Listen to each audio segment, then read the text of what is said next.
Isa na namang aksidente sa riles ng tren, patay ang isang lalaki sa Tondo, Maynila matapos masagasaan ng tren ng Philippine National Railways. Patawid na sana ng riles ang biktima ng madulas ito at mahagip ng tren ang kanyang mga paa. Payulat on the spot si Jay Sabale. Jay? Tia Chino, tuluyan na ngang sumakabilang buhay ang biktima ng pagkabangga ng tren ng PNR dito sa may Tondo, Maynila.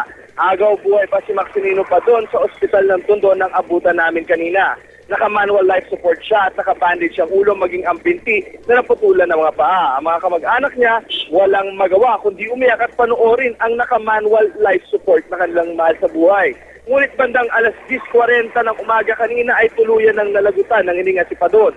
Ito ang sinabi ni Padon matapos siyang mahagip ng tren ng Philippine National Railways sa kanilang riles sa pagitan ng Antipolo Street at Abad Santos Street sa Tondo, Maynila, mag-aalas 7 ng umaga kanina.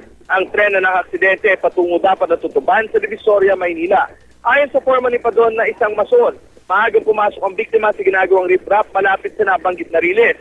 Ngunit imbis sa pader na binutasan ng construction dumaan si Padon ay tumawid ito sa riles. Nakatawid na sana ang biktima ng madulas ito at nahagip ang kanyang mga paa. Sa mga oras ito ay wala pang tiga PNR na nagipag-usap sa pamilya o di kayo nagbantay sa ospital. Ito ay kahit na ang nagdala sa mga biktima ay ang mga train marshal.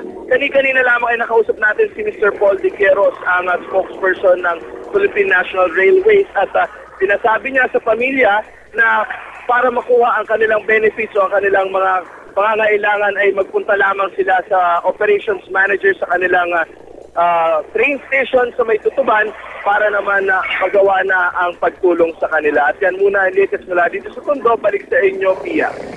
Maraming salamat, Jay Sabale.